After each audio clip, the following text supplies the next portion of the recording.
একুশে পদকপ্রাপ্ত গীতিকার সুরকার ও দোতরা শিল্পী কানাইলাল শীলের পৈতৃক ভিটা পরিদর্শন করেছেন ফরিদপুরের জেলা প্রশাসক মোহাম্মদ মাজহারুল ইসলাম। বৃহস্পতিবার দুপুর ২:৩০টার দিকে ফরিদপুরের নগরকান্দা উপজেলার লস্করপুর গ্রামে অবস্থিত কানাইলাল শীলের স্মৃতি বিজড়িত বাড়িতে যান জেলা প্রশাসক।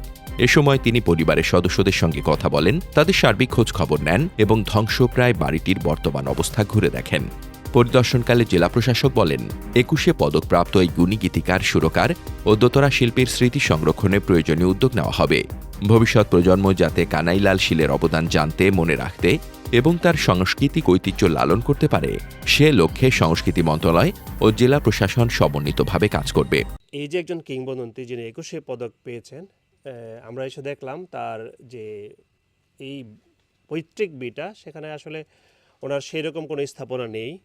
তো আমরা চাই যে আমাদের এই ফরিদপুরের যিনি গর্ব ছিলেন পল্লীকবি জসীমউদ্দীনের মতে উনিও কানাইলাল শীলও ফরিদপুর তথা এই উপমহাদেশের একজন প্রখ্যাত ব্যক্তি ছিলেন। তার এই পৈতৃক বিটাতে আমরা বিশেষ করে একটি তার মিউজিয়াম, তার কর্ম এবং তার জীবন সম্পর্কে, যেখানে আমাদের যারা ফরিদপুরবাসী তথা বাংলাদেশের সবাই তার সম্পর্কে জানতে পারবে, আমরা সেই প্রচেষ্টাটা নিব। আমি অনুমোদকে অনুরোধ করেছি, তিনি আমাকে অবশ্যই একটি পত্র দেবেন। আমরা সেটা আমাদের মাননীয় মন্ত্রী, সংস্কৃতি বিষয়ক মন্ত্রীর কাছে আমরা সেটা প্লেস করবো এবং আমাদের মাননীয় প্রতিমন্ত্রী অত্র আসনে আপনারা জানেন, ওনার সাথে আমরা কথা বলবো এবং আমরা চেয়ারম্যান সাহেব এই বিষয়টি আমরা নজর দিবেন, আমরা সেই প্রত্যাশা করব।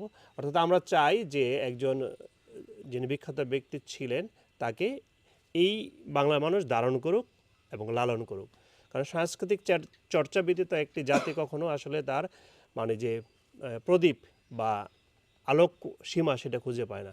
এই জন্য আমরা সেই চেষ্টাটি করছি এবং যদিও আমরা মনে করি যে আসলে আগেও এই কর্ম শুরু হওয়া উচিত ছিল, তবে আমরা যেহেতু এখন জানতে পারছি, ইনশাআল্লাহ আমরা সকলে মিলে একটি ওনার স্মৃতি ধারণ করার চেষ্টা করব।